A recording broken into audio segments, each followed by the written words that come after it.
I have spent 4 semesters at Nexara Station taking notes on 17 different species. I have documented the way Quilix Observe the students rising hang curves. upside These down gravity from spikes ceiling exceed our fixtures safety during margins. lectures We must and recalibrate somehow immediately still to avoid pass their structural exams. failure. I have The recorded convergence the is precise accelerating. We frequency must at which recalibrate Brenthy energy matrix. footsteps Initiating vibrate phase through shift the now. floor, Observe the a particle sound alignment. you feel in your chest before you hear it with your ears. I have watched Professor Vrenix survive 3 reactor failures, 2 diplomatic incidents, and 1 accidental detonation in Laboratory 7 that he still insists was a controlled experiment with unexpected variables. In all of that time, across all of those observations, I had never once seen Vrenix forget how to speak, until the door opened. But I am getting ahead of myself. Let me tell you how the morning began, because the beginning matters. The beginning is where everything was still normal, and normal, I have learned, is something you do not appreciate until it is gone. The lecture hall on level 4 smelled the way it always did. Recycled air with a faint trace of burnt insulation from the environmental system Vrenix kept meaning to repair. The overhead lights ran slightly warmer than regulation, because Velcrans, like myself, prefer it that way, and Vrenix had set the room controls approximately 11 years ago and never adjusted them since. I settled into my seat near the middle row. Around me, students from across the station were finding their places. Some floating, some perching and hanging inverted from the ceiling, mount in the back corner with their tentacles folded neatly as if this were the most natural arrangement in the world. For Aquilix it was. Scylla took the seat beside me. Her crystalline exterior caught the warm light and scattered it in pale fragments across the desk. She was already pulling up her study files, the bioluminescent patterns beneath her skin running in calm, steady blues, what I had come to recognize as her focused state. Drax settled 2 rows ahead, arms crossed in the posture he wore when he had already decided to challenge something before the lecture began. At the front of the room, Professor Vrenix arranged his display nodes with the deliberate care of someone performing a ritual several thousand times rehearsed. 6 legs each, clicking softly against the floor, eye stalks rotating in slow, comfortable arcs, the movement I associated with pre-lecture satisfaction. He loved gravity. Specifically, he loved the way gravity carved itself into the bodies of every creature that evolved under it, into bone density and cardiovascular efficiency, into muscle architecture and the particular stubbornness of hearts that had learned to push blood upward against resistance. He called the class to order. Today, he said, we discuss gravitational tolerance across sentient species, and I want you to pay attention because this is where biology becomes genuinely remarkable. Scylla glanced at me. I glanced back. What followed was the lecture I could have recited from memory. The Velcran homeworld at 0.4 standard gravities. The Quilix at 0.2. The Brenthy at 0.6, which explained a great deal about why a Brenthy entering a low-gravity room looked less like a person arriving and more like a structural event. The exponential energy cost of movement as gravity increased. The cardiovascular mathematics. The skeletal compression curves. And then the number. 1 standard gravity, Vrenix said, pausing the way he always did here, letting the silence do the work, is the line. Cross it and you are not discussing discomfort. You are discussing systemic failure, cardiovascular collapse, skeletal compression. The body spending so much energy simply existing that it has nothing left for anything else. He pulled up the expedition records. The Kravox team, 11 researchers. Exoskeletons pharmaceutical enhancement, the best support technology available at the time. A world at 1.1 standard gravities. 6 days before the first systems began to fail. 3 of them did not come back. The survivors needed months of rehabilitation. No known sentient species, Vrenix said, his eye stalks going still in the way they did when he was being precise, has evolved in or can survive prolonged exposure to 1 standard gravity or higher. This is not a theoretical boundary. It is a biological one. Drax raised one of his arms. The energy mathematics alone preclude it. Completely. No cardiovascular system in the known biological record can sustain that load indefinitely. The heart would need to be... The door opened, not smoothly. The level 4 doors had been requesting maintenance for approximately 3 months. Nobody had submitted the repair order. The result was a sound like someone had found a piece of metal and decided to hold a grievance with it. Every head in the room turned. He was standing in the doorway with a bag over one shoulder, slightly out of breath, wearing the expression of someone who had been moving fast and had just stopped. Tall, not Brenthy, tall but tall enough to register. Bipedal, 2 arms, 2 legs, bilateral symmetry. His skin was an unusual pinkish brown, and there was dark hair on his head, slightly disordered, as if the journey to find the room had not been a calm one. What I noticed first were his eyes, forward-facing. The placement that evolution reserves for predators, creatures that develop their sight not to watch for threats from every direction, but to lock onto a single point and close the distance. He looked around the room and registered that he had walked into the middle of something and said, "Sorry I'm late. Had trouble with the signage." His voice came out as direct sound, not translated from neural implant. Raw acoustic production, low and resonant, filling the room in a way that felt different from how most species projected communication. "Should I come back? I can come back." Vrennick stared at him. "Please," Vrennick said after a pause long enough to be noticeable. "Come in. You must be the new exchange student." "That's me." He walked further into the room and I heard it what his footsteps made against the floor. Not the clicking of Velcro legs. Not the soft, distributed weight of Yillith movement. Something solid. Something that landed with full commitment every single time. Thud, thud, thud. He found an empty hover seat in the second row and examined it for a moment with what seemed like genuine uncertainty. Then he sat down. The hover mechanism engaged, adjusted, produced a sound I had never heard a hover seat make, a sustained, high-pitched strain, like a calculation arriving at an answer it did not like. Then it held. "Riker Voss," he said, settling in. "From Earth. Nice to meet everyone." Earth. I searched my memory and found nothing. I looked at Scylla. She gave a small, precise shake of her head. Vrennick turned back to his display, but his eye stalks had begun the tight, fast rotation I associated with high-intensity processing. He cleared his throat. "As I was saying, one standard gravity represents an absolute biological threshold." "Sorry," Riker's hand was up. "Quick question." Vrennick stopped. "Yes? What gravity does Earth have?" The silence that followed had a specific quality. Not the silence of boredom, which has a soft, unfocused texture. Not the silence of grief. This was the silence of a room full of minds hitting the same wall simultaneously, and none of them quite believing the wall was there. Vrennick turned to his data pad. His eye stalks rotated faster. "Earth, Sol system, third planet, single large moon, atmospheric composition." He stopped. His eye stalks went completely still. "Oh. What?" Ila asked. Her bioluminescence had shifted from calm blue to something uncertain and flickering.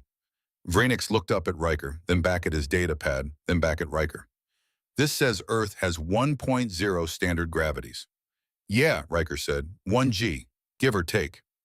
"You are saying you evolved on a one-gravity world." "Correct. And you can move around normally." Riker looked at him for a moment as if checking whether the question was serious. Then he stood up, took 3 steps and sat back down. "Walking, running, jumping. I played basketball in high school." "That's a sport where that's probably not the important part right now." The hover seat whined again. Vrennick's eye stalks resumed their rotation, faster than before.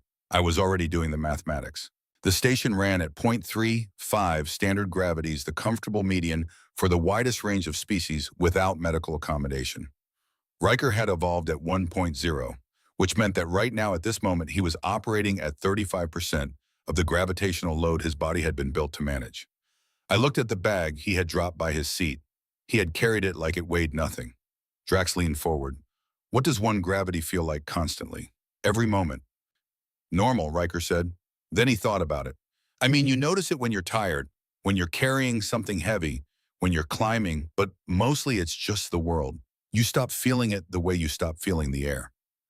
You stop feeling a force that would kill most species in this room," Drax said slowly. Riker looked at him. Something in the collective expression around the room seemed to communicate information because he paused.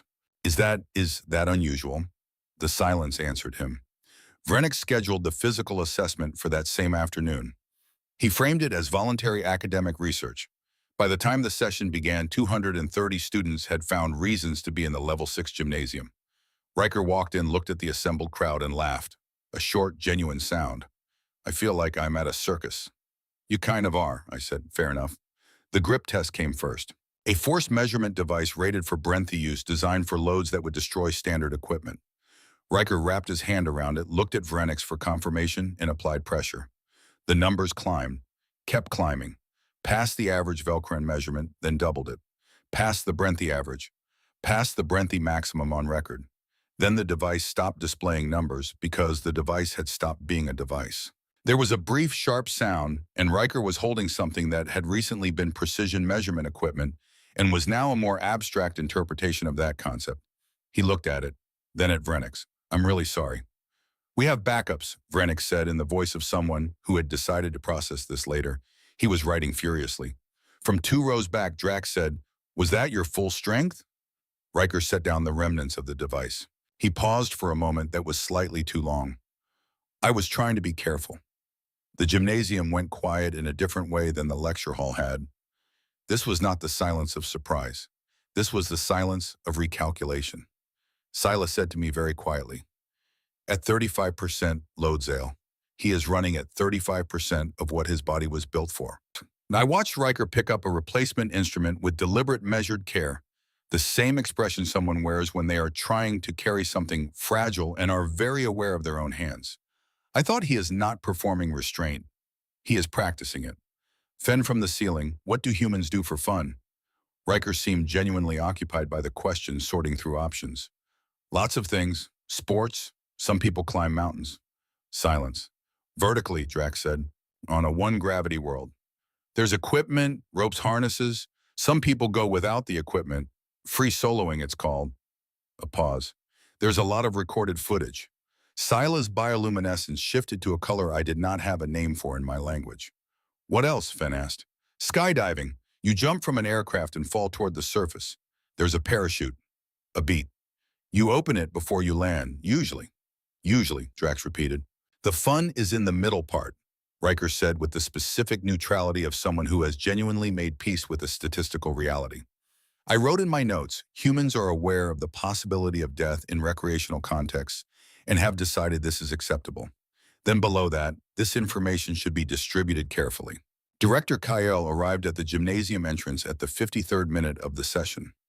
I noticed him before most others did because I had positioned myself near the wall with a clear sightline to the door, and because something about the way Kyle moved had always made me pay attention. Threxian, four-limbed, heavier build than a Velcrin, with the deliberate, unhurried movement of someone who considered every step before committing to it. He stood in the entrance and watched Riker complete a running endurance assessment. Watch the numbers register speeds and cardiovascular efficiency outside every known biological framework. Watch Riker finish the run, barely breathing hard. And Director Kyle did not look surprised, not even slightly. I wrote that down. I did not know what it meant yet, but I wrote it down. Afterward, Kyle pulled Vrennick aside near the equipment storage. The background noise made full eavesdropping impossible, but I caught one sentence delivered in the flat tone Kyle used when he was not making suggestions, but defining parameters. Don't publish anything about this species. And Vrennick's response, quieter but clear, that is not your decision to make. Kale left without looking back. That evening, I sat with my notes and read the last line I had written. Kale did not look surprised. I looked at the photograph Riker had shared when Fen asked what Earth looked like from space. A blue-white sphere against darkness. Vivid and specific. One gravity pressing down on everything constant and indifferent and absolute. I wrote one final line at the bottom of the page. KL knew. He knew before today. Which means someone has known about Earth for longer than anyone in that room and chose not to say so. That is the question I am going to need to answer. 3 weeks. That is how long it took for Riker Voss to become the most discussed presence on Nixora Station and simultaneously the most genuinely unaware of it. He did not seek attention. That was what people kept getting wrong about him in those early days.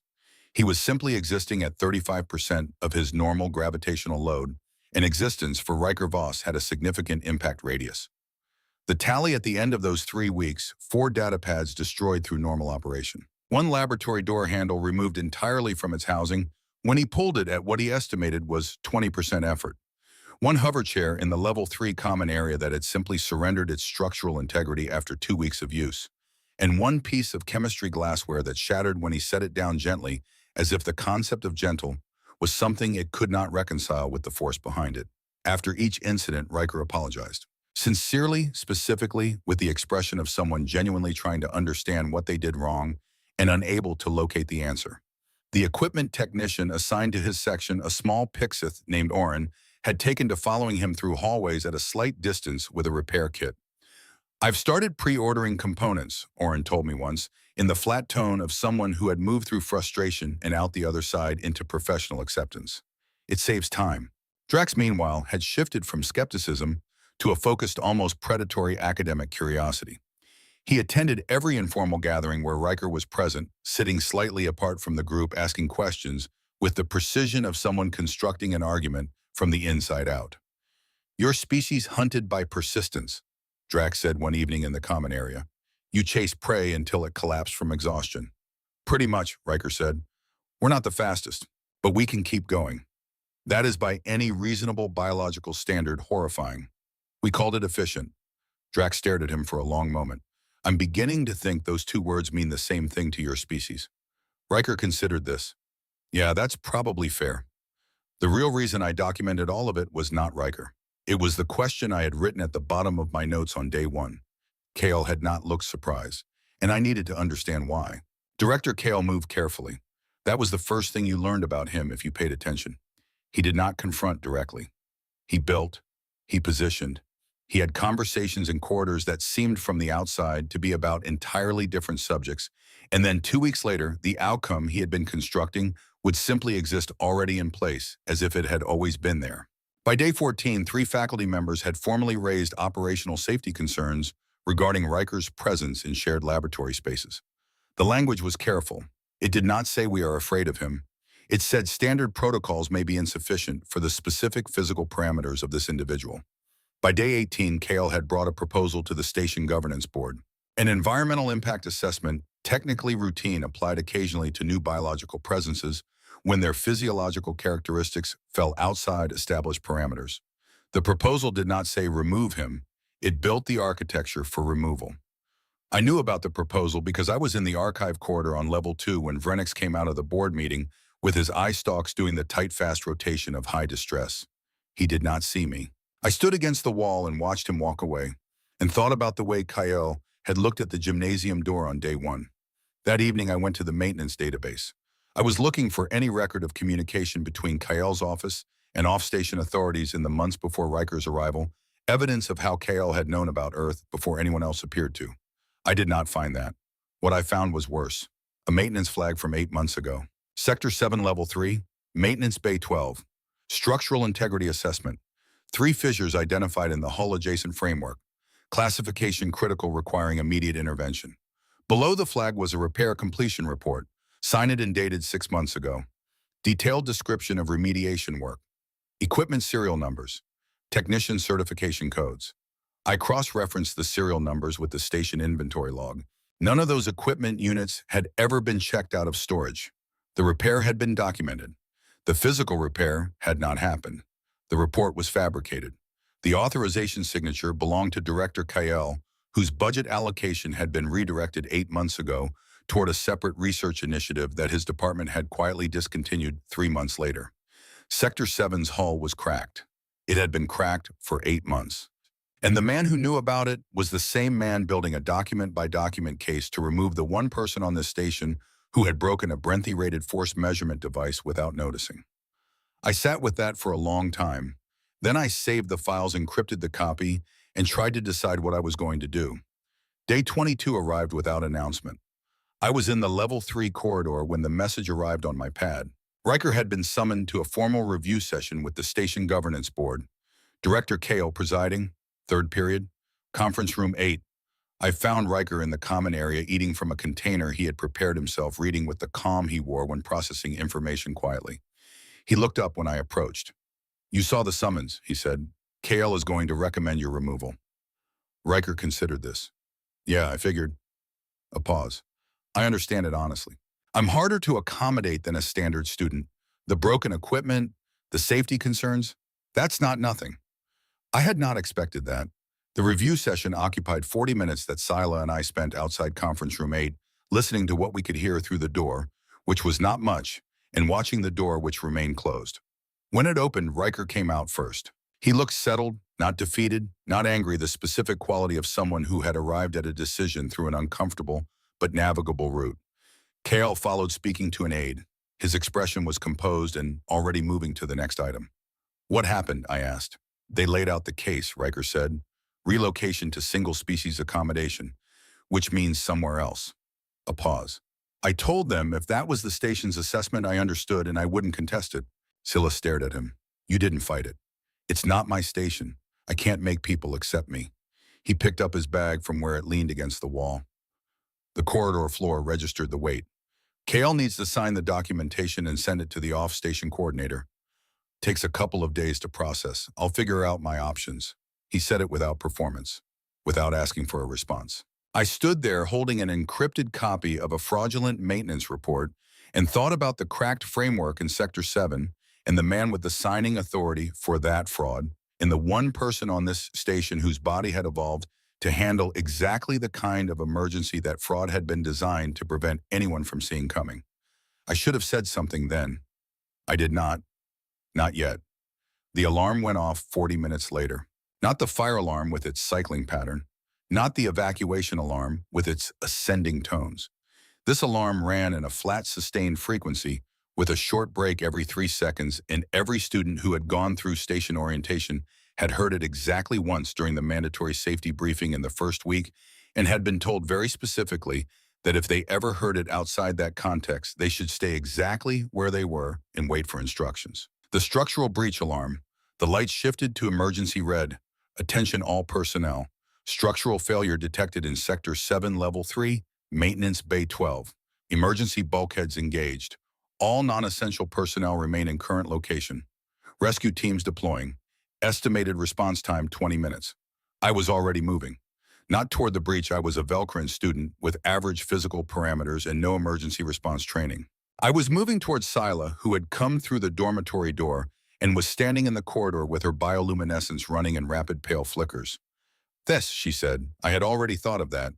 Thess had been heading to Bay 12 that afternoon to collect equipment for a lab project. She had mentioned it at midday. 20 minutes, Sila said. Yillith, physiology and vacuum. 5 minutes, maybe 6. She looked at me. Neither of us said anything more. The gymnasium was on Level 3, 40 seconds from the main corridor access to Sector 7. I found that I was running and Sila was beside me, and the correct direction was the opposite of where we were going, and we went anyway. We reached the Sector 7 security checkpoint at the same time the security team did. Riker was already there. He was standing at the barrier with 2 guards between him and the sealed corridor beyond, talking to them in the measured, direct tone he used when explaining something he had already decided. One guard, a Brenthi, the largest physical presence on the station's security roster, had a hand on a restraint tool. Someone is in there, Riker was saying. Rescue teams are handling it. 20 minutes is too long for a Yillith. Sir, you are a student. Step back. Riker looked at him. Not threatening, not confrontational, just very still and very certain, the way certain things are certain, the way gravity is certain. I can move fast, he said. I can survive lower oxygen than most species here, and I'm strong enough to force emergency doors if I have to.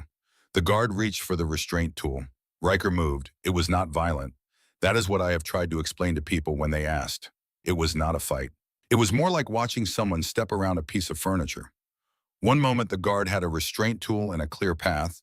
The next moment, Riker had set the tool gently aside, created a gap between 2 large bodies that had not previously contained a gap, and was on the other side of both of them, accelerating down the sealed corridor at a speed the Level 3 floor was entirely unprepared for. The guards looked at each other. Sila and I reached the checkpoint. We're with him, I said. You can't go in there. We know, I said. And we stood at the checkpoint under the red emergency lights, with the alarm running its flat, unwavering tone, and listened to Riker's footsteps disappear into the corridor at a speed no one else in that section of the station could have matched. 20 minutes. That was what the rescue teams needed. I looked at my data pad, the encrypted maintenance files, the fraudulent signatures, the cracks that had been there for 8 months. I thought about KL. I thought about where KL had been when the alarm went off. His office was on Level 3. His office was in the same corridor system as Sector 7. He would have been among the first to receive the automated structural alert, the direct feed that went to department heads before the general announcement. A man who knew about those cracks would know exactly where they would fail. A man who knew where they would fail might go to confirm the damage before rescue teams arrived, before anyone else was watching. The first transmission came at minute 4. Static. Then Riker's voice compressed, distorted by the emergency frequency, but carrying every word through the checkpoint speaker. This is Riker Voss. I'm in Maintenance Bay 12. I found Thess. She's alive. Unconscious, but alive. Sila's bioluminescence went sharp gold. Relief physical and immediate. Sector 7 is at 0.2 atmospheres and dropping, the guard said, reading his monitoring display. Oxygen concentration at 18%. 0.2 atmospheres. Station nominal was 1. Riker's home planet ran at 1. He was operating in a fifth of what his lungs expected, while moving, while searching, while his cardiovascular system tried to compensate for a deficit it had not been designed to manage at this level. The second transmission came at minute 6. I need the emergency override on Bulkhead 14, released from your side. She needs to go first. She needs to go first. Not I need to get out. Not I'm compromised. She needs to go first. As if the sequencing were obvious. As if there were no version of this situation in which the answer was different. Then a pause on the line, longer than I wanted. There's someone else in here. Scylla turned to look at me. Adult male Threxian physiology. He's conscious. Sector 7 Northeast Junction. He must have come in through the secondary access before the bulkheads locked. Another pause shorter. I know who it is.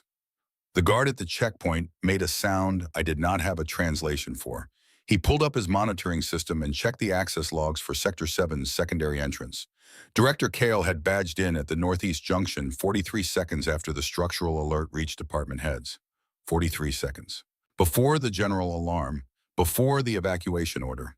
He had gone in alone without notifying security, without an escort into a section his own falsified records claimed had been repaired and was structurally sound.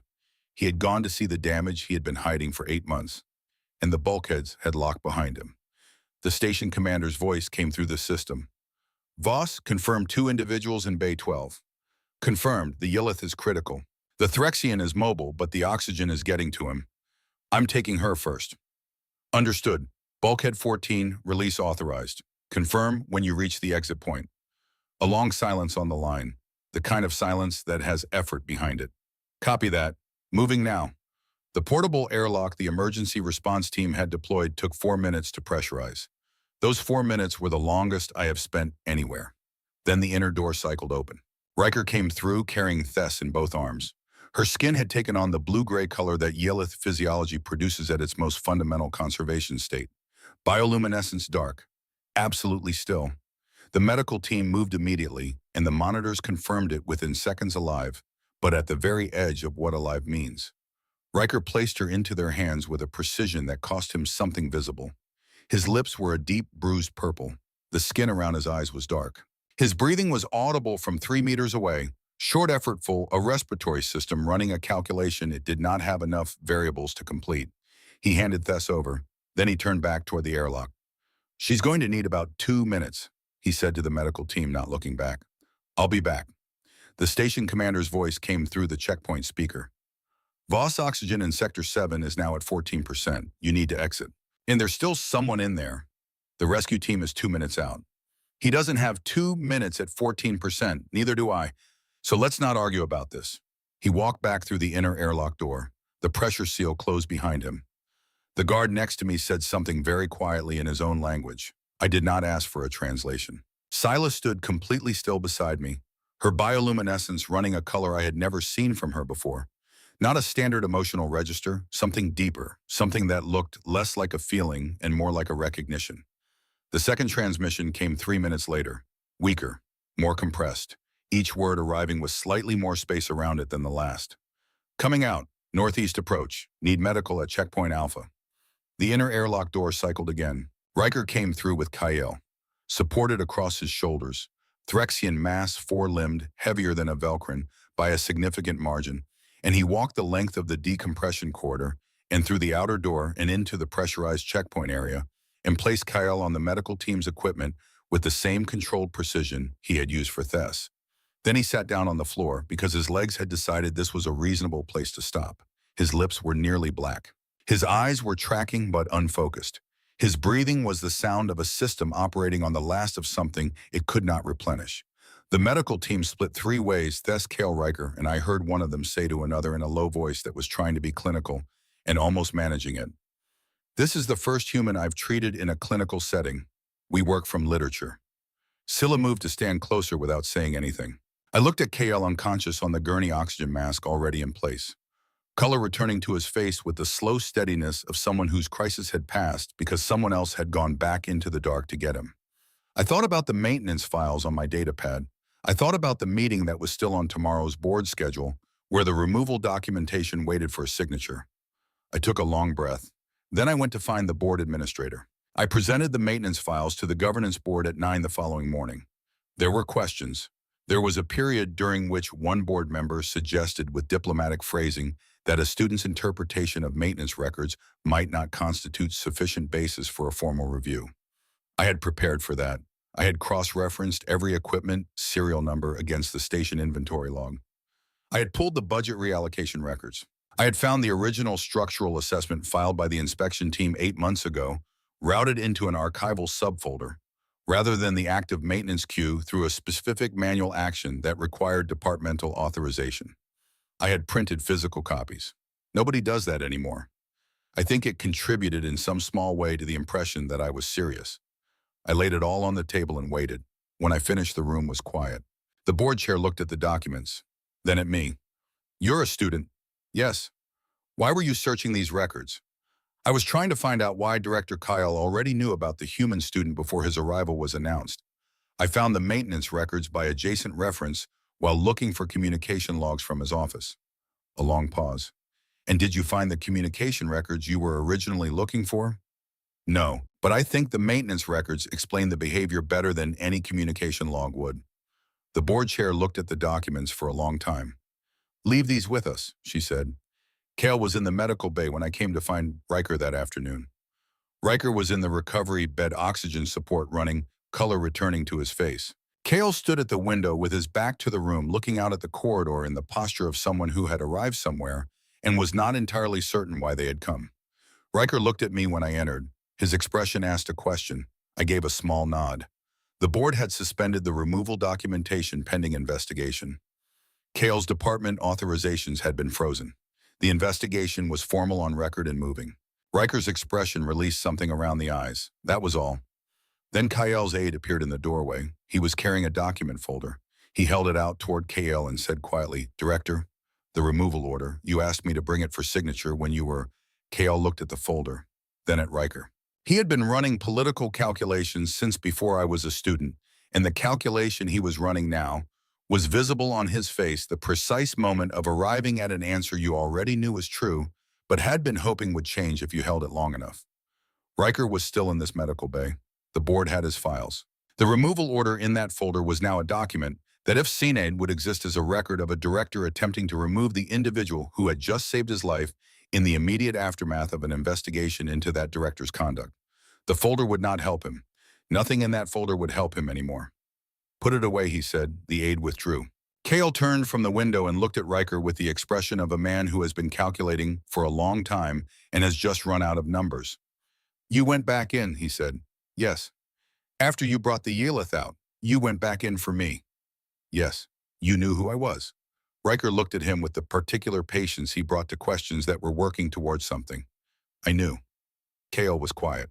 When he spoke again, his voice had dropped the professional flatness that had always characterized it, the calibrated, managed tone of someone who had built a career on never revealing more than the calculation required. What was underneath was quieter and much older and had not seen air in a long time. "I made a decision 8 months ago, a probability assessment. The structural risk was calculated against 3 active budget priorities. The model showed the timeline was manageable. I believe that." A pause. "I continued to believe it because it was more convenient than the alternative." "And then Sector 7 cracked," Riker said. "Yes." "And Thess was in there." "Yes."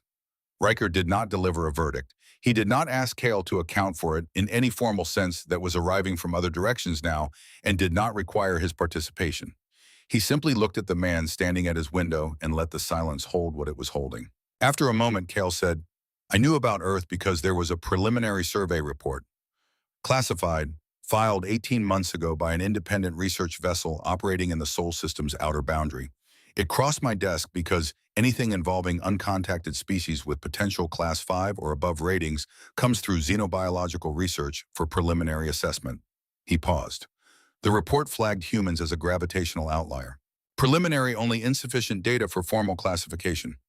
I filed it for review and took no further action." "Why not?" Kale looked at the window.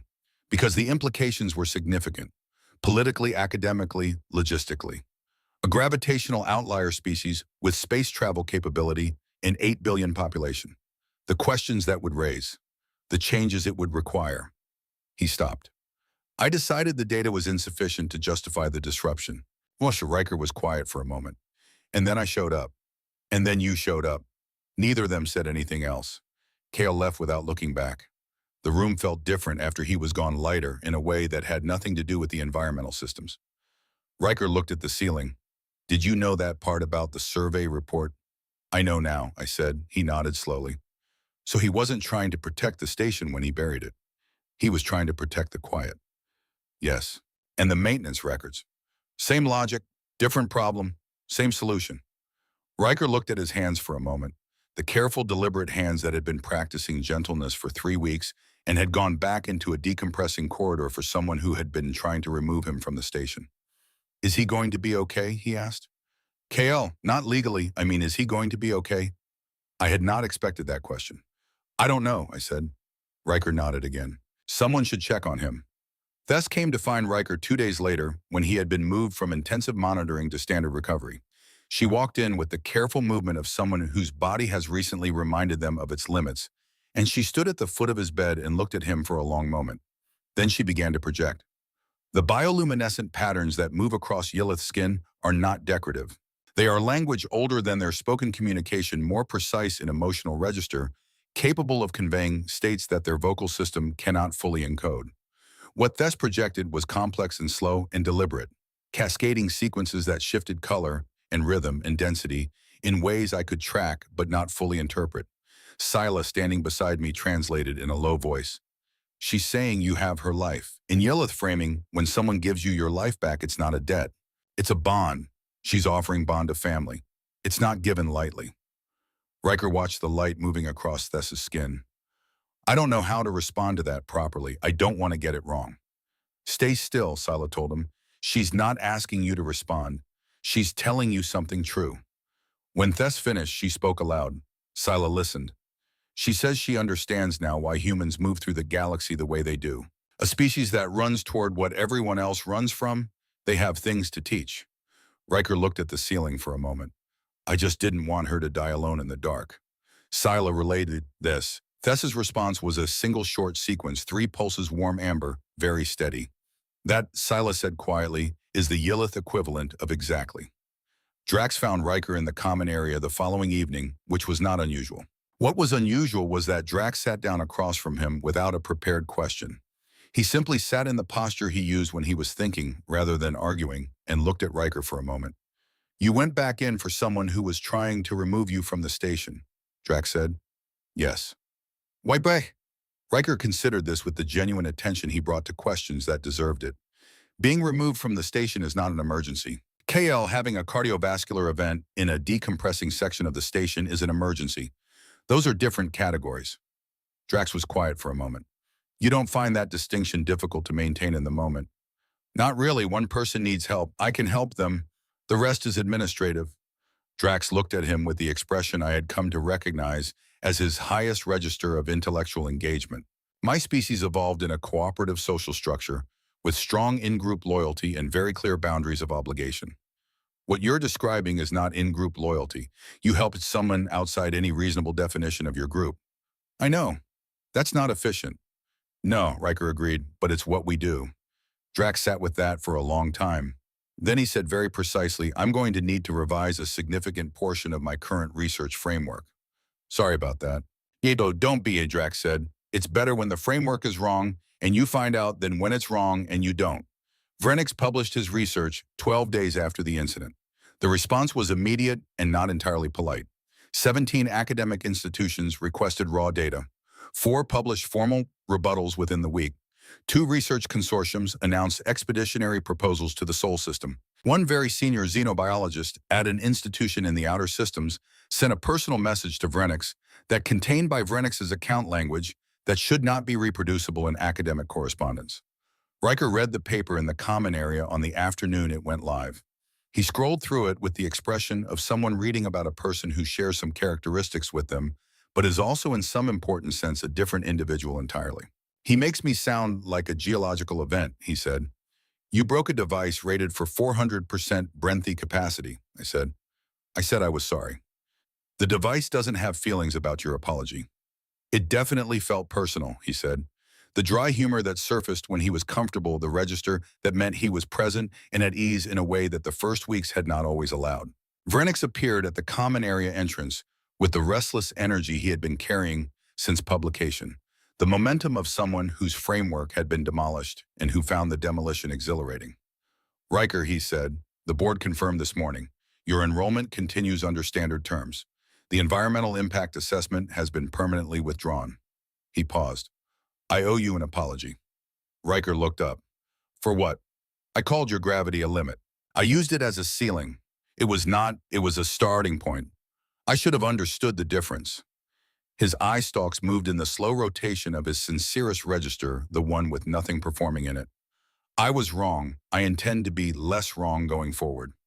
Riker smiled. The real one, not the polite version for public attention, but the one that appeared when something had actually reached him.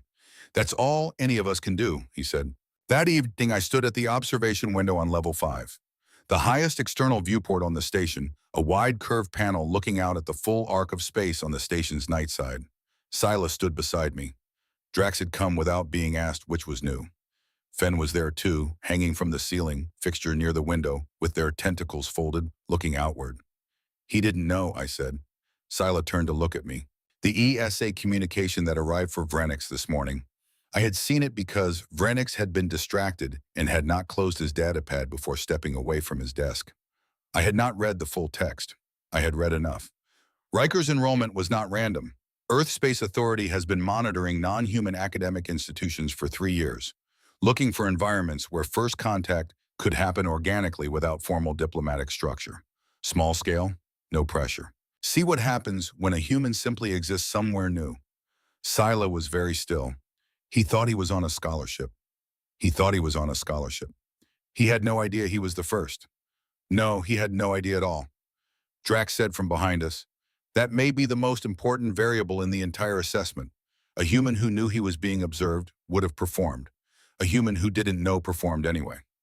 None of us said anything to that for a moment. What did the communication say, Sila asked. At the end. I had memorized the last line. I remembered these things. It was as Sila had pointed out on numerous occasions what I did. Assessment complete. Recommendation, send more. The silence that followed was long and full of something that did not have a name yet. Fenn's tentacles shifted. Are we ready for that? No, Drax said. Then after a pause, but I suspect they are already on their way regardless. Outside the viewport, the dark held its distances, the enormous specific dark between stars full of planets and pressures and species who had built their understanding of what was biologically possible and lived inside it until something arrived that did not fit. After we graduate, Scylla said quietly, I still want to go to Earth. She paused. I want to see the mountains. You'll need an exoskeleton, I said. Then I'll get an exoskeleton. Then I'll get into... I looked at the photograph of Riker's planet that I had kept pinned to the edge of my datapad since the first day. Blue-white against darkness. Vivid and specific. One gravity pressing down on everything constant and without exception, demanding that every living thing beneath it earn its movement and pay for every step. And under that gravity, 8 billion people who had stopped noticing. I thought about what Vrenix had written in the conclusion of his paper, that humans represented not an anomaly in the biological record, but a correction to it. That the framework which treated one gravity as a ceiling had been built on absence of evidence rather than evidence of absence. That what humans demonstrated was not that the rules were wrong, but that the rules were incomplete. I thought about Riker walking back through the inner airlock door, the short, effortful sound of his breathing, his lips already going dark, turning back anyway because the calculation was simple, and the answer did not change regardless of who needed the help. I thought about the question he had asked about Kael afterward. Not is he going to face consequences. Not is he going to be removed. Is he going to be okay? Scylla said, are you still afraid of them? I considered it honestly. Not anymore, I said. Now I'm afraid of what happens when the rest of the galaxy meets them, assuming it already understands what it's looking at. Because they'll make the same mistake Vrenix made, Drax said. Vrenix looked at the number and called it a limit. 30 years of evidence behind him. Not careless, not wrong to use the evidence he had. I paused, and still completely wrong. Outside, somewhere in the dark beyond the viewport, was a blue planet I had never visited and could not survive without mechanical assistance. A planet where one full standard gravity had pressed down on every living thing since before intelligence existed on its surface, and where the species that had emerged from that pressure had built civilizations and crossed oceans and climbed mountains without ropes because the view from the top was worth it, and then looked upward and decided that going further was the only logical next step. They did not know they were strong. They did not know that the things they did for entertainment would have killed most known species. They did not know that the casual persistence they applied to impossible situations was from the outside something that did not have a name in any biological framework that existed before them. Riker Voss would wake up tomorrow and go to class. He would probably break something before lunch. He would apologize and mean it and move on. And somewhere in the network of stars outside this viewport, the response to Vrenix's paper was already moving through academic channels, and the ESA's assessment was already in someone's inbox, and 8 billion people on a blue planet were living their lives under one full gravity without considering for a moment that this was anything other than ordinary. The rest of the galaxy was about to learn what ordinary looked like when it had been built by something extraordinary. Vrenix had been wrong about the limit. It was not the line that could not be crossed. It was just the place where humans started.